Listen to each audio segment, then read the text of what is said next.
I got a bone to pick with Hollywood, guys. I got an issue. Okay, whoa, coming in hot there, hot and angry. Yeah, I'm mad. And maybe it's because I have a crush on Margot Robbie. But I want to ask you guys something. What's with the trend of we need to sell a movie, so we have to pretend the lead actor and actress are having an affair? Do you know what I mean? And I'm talking about this in the sense that, like you guys remember Glenn Powell and Sydney Sweeney when they were yeah. They were like together, but like, you know, her fiance, who she's since broken up with, like, was a producer on that film. It's bizarre. Yeah. It's bizarre. And I'm calling out, I want to call out Margot Robbie and Jacob Elordi. Have you guys seen their interviews or their clips together? Yeah. Well, first of all, I think that they always go back to the are they, aren't they narrative and the affair narrative, because they don't know what else to do. They think that sells movies. And I think it's hard to sell tickets to begin with. So they're like, well, let's try this. I think you need something spicier. I think they need to hate each other. Maybe there's a lesbian affair happening on set. Maybe somebody is secretly stealing from the set. Like, think bigger. We don't need to do this. Well, this heteronormative are they, aren't they thing. Come on. Well, because the movie's called Wuthering Heights, and for the last 2 months, I know what the movie is. So I'm waiting. It's another, like, listen, smut is in right now, and I don't hate that. Like, for everybody. So for instance, Margot Robbie reveals Jacob Elordi filled her room with roses on Valentine's Day. When they were filming Wuthering Heights. I remember thinking on Valentine's Day, oh, he's probably a good boyfriend, because there's a lot of thoughtfulness in this. You did a lot of very thoughtful things.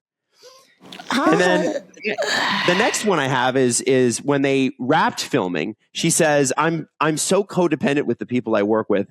I love everyone so much, and I'm always that person who's devastated when a job's over, and I never wanted it to end. I think I developed that quite quickly with Jacob too.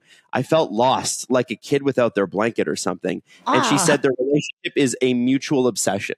I don't know if codependent's the word you want to go with, unless you truly are codependent, and that's not usually very healthy, my darling. Right? So I mean, obsession, love that. Roses, love that. Like, hardcore codependency to the point that you're like a puddle when you leave any sort of work scenario isn't usually a good idea. Well, and it's also like sort of BS. Like, girl, first off, Margot is married. I believe her husband is a producer on this film. Yeah. She's got a kid. Like, what do we like? Listen, Margot's, I think, 2 years younger than me. I'm 37. She's 35. I'm just thinking to my mom, if I dug up clips of my mom going, oh, I was just obsessed with this lead actor or something like that. Yeah. You know, I'm like, wait, what about dad? Like, what's the deal? Yeah. And then he talked about how he's like, you got to make sure you're within, you know, he's like, if you have the opportunity to share a film set with Margot Robbie, you're going to make sure you're within 5 to 10 meters at all times, watching how she drinks tea, how she eats her food. She's just an elite actress. And then the last one, because there's more, is they're talking about how this movie sort of has been promoted. And you guys have obviously seen I'm sure you've seen the previews where he's got like a finger in her mouth, and they're like hot and heavy in a carriage. Yeah. And they say the first image anyone sees of a movie is when you actually begin entertaining them. I remember being like, do you want a double finger? And I was like, how? And then Margot says, how dare you even ask me? And then she talked about how he made her weak in the knees because he picked her up with one arm. Okay, can I say something though? Just please, like also, okay, like you already sold me with the movie with that. Steph knows what I'm talking about. Everything is Romantic song, the Charlie XCX song, like that. It is incredible. You already had me. Jacob Elordi doing anything, you've already had me. Margot Robbie kind of gets on my nerves at this point. It's like Really? that. Yeah. Only I'm just kind of over it.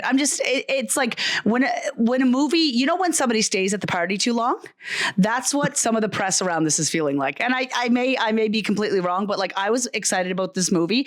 And then now hearing all these, I don't think that they need the extra glaze on top, this extra like, drama and gossip and like the fact that we're talking about why is she acting like she's having an affair when she's married and has a kid, like that kind of stuff turns me off of a movie. Like, let me just see the film. And we don't need to have this much press around it. That isn't necessarily good press. That's what I have to say. That's enough. And it's not, does anyone believe this? No, I think it's bizarre too. Are they in love? Like, come on, we know they're not. No, they're not. They're not. But we also, like, if I were them, I would be shutting this down real quick. But they also probably don't have the energy after filming this movie. But it's an odd, unnecessary press buzz going around about the movie afterwards. Just let the movie come out. What does it come out in, like 2 weeks? Come on. Yeah. Come on. So just let it happen. Heck, man. I also wondered this, guys. I have a theory. Could the movie just be really bad? No. You think it'll be good? I think it's going to be fantastic. Stephanie, what do you think? I think it's probably going to be good, but I think it's weird to put roses in your coworker's room on Valentine's Day. Yeah. You know? Yeah. Like, what?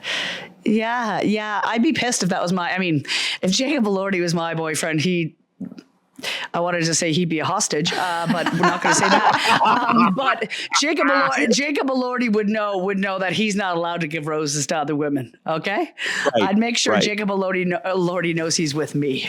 Yeah. Well, like I can tell you this: like being a married guy, my wife's not a jealous person. If I gave Jax roses on Valentine's Day, it's nothing because we have. I wish you would, and you never do. But I also think part of it. Let's just call it what it is. Jax is gay and therefore not a threat, that's different, right?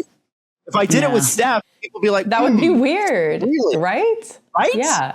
So I don't know. And you know what? I don't even know that the Valentine's Day thing even happened. That's the part for me. I'm like, these guys, like these are actors. And when they're doing promo like this, they're under, like, it's not court. They can lie. They're totally allowed.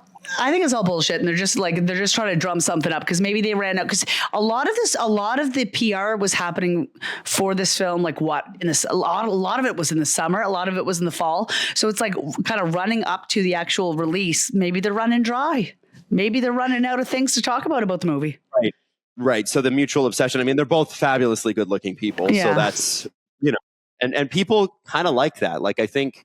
There's a little bit too of like, we're still human beings. And as much as, everybody wanted to get through the body positivity movement a better person, people still give, couples where one person is hot and the other is not necessarily traditionally hot, a lot of shit. Yeah, they do. Right. So, and we are far more, for whatever reason, human beings are like, well, I can believe two hot people together, but I can't believe Selena Gomez and Benny Blanco or Ariana Grande and, Ethan Slater. The guy Ethan Slater. Yeah. And listen, I know that they came together under suspicious circumstances. I completely understand that, but you see what I'm saying, right? Yeah. So I don't know. It's weird to me. There's a lot of weird on today's show. And I wanted to address that because I also was open to the fact that, like, I'm a guy who's probably not going to rush to the theaters to see Wuthering Heights.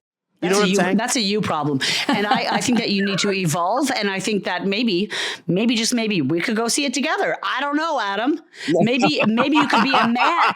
Maybe you could be a man this year, show up, buy me fucking flowers, and take me to the film. So you know what? I should tell Natalie. I'm like, listen, I'm going to go see this smut film with Jax. What do you feel like? Again, she'd be like, she'd think that's funny. I think she'd like that. Yeah, I think she'd like that. Yeah, I can see her liking she'd be like, that. Maybe you can teach you a thing or two. All right, yeah, spice it up. There you go. Maybe you can start picking me up with one arm.